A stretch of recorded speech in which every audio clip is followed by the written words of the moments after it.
غوث پاک محبوب سبحانی قندیل نورانی شہباز لامکانی شیخ سید عبد القادر جیلانی۔ کسی نے پوچھا تھا حضور غوث اعظم سے کہ آپ کی ولایت کس طرح کی ہے، تو آپ نے اپنی ایڑی کی طرف اشارہ کر کے فرمایا جب تک میرا قدم نہ لگے اللہ کسی کو ولایت دیتا ہی نہیں۔ تو میری ولایت کی بات کرتے ہو، میں جب تک مہر نہ لگاؤں اللہ کسی کو ولی بناتا۔ شیخ سعدی بول پڑے، کہنے لگے غوث اعظم درمیان اولیاء چو محمد درمیان انبیاء۔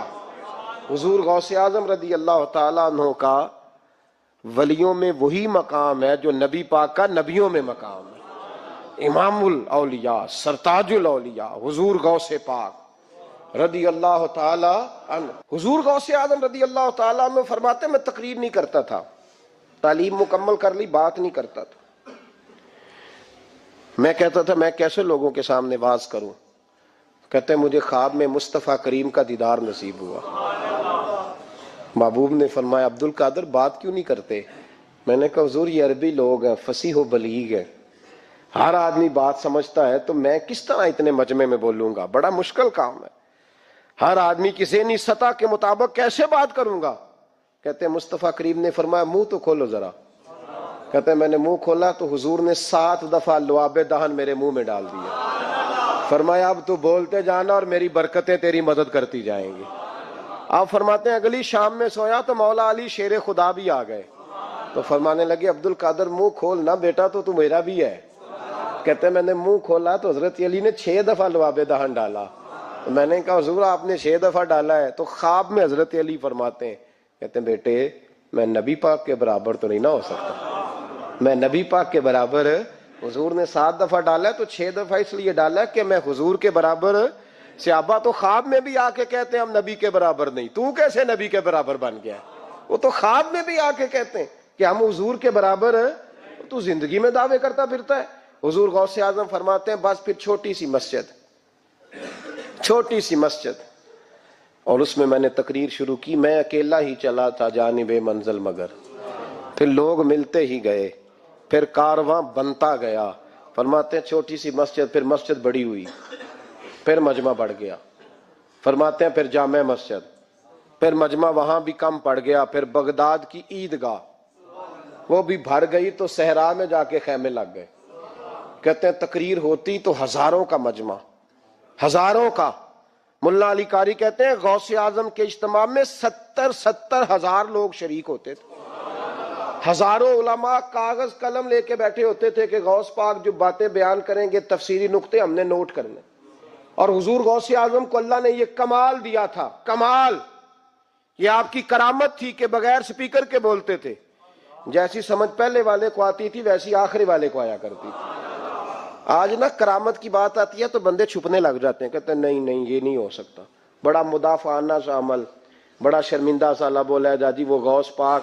ایک دن ایک صاحب کرامت بیان کر رہے تھے تو بڑے جھجک کے حضور غوث اعظم، میں نے کہا تو بیٹھ مجھے بیان کرنے دے، تو ڈر رہا ہے کرامت سے ڈر رہا ہے، مجھے بیان کرنے دے، میں بیان کرتا ہوں، مجھے بیان کرنے دے۔